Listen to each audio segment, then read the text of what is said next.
بقالي كتير قوي ما لعبتش كوره، حوالي ما اعرفش، مش عارف اعد السنين. النهارده جبت كوره كده صغيره، مش عارف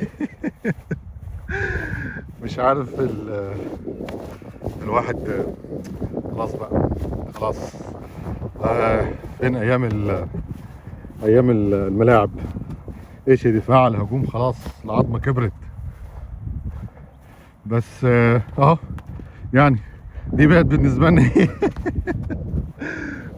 بقت بالنسبه لنا هي الرياضه دلوقتي. خلينا بقى نشوطها، يلا بص، شوف الحركه دي، بص شوف الحركه دي، شوف دي يا نهار ابيض. لا تمت لقواعد الكره باي صله، بس انا هوصل لغايه هناك.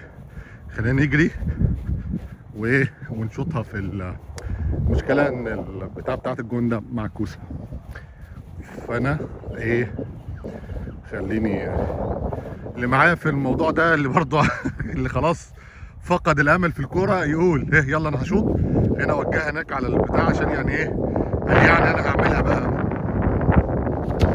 الله عليك، الله، اوبا، يا نهار ابيض، يا نهار ابيض. ايه يا ابني اللي انت بتعمله ده يا ابني؟ السلام عليكم.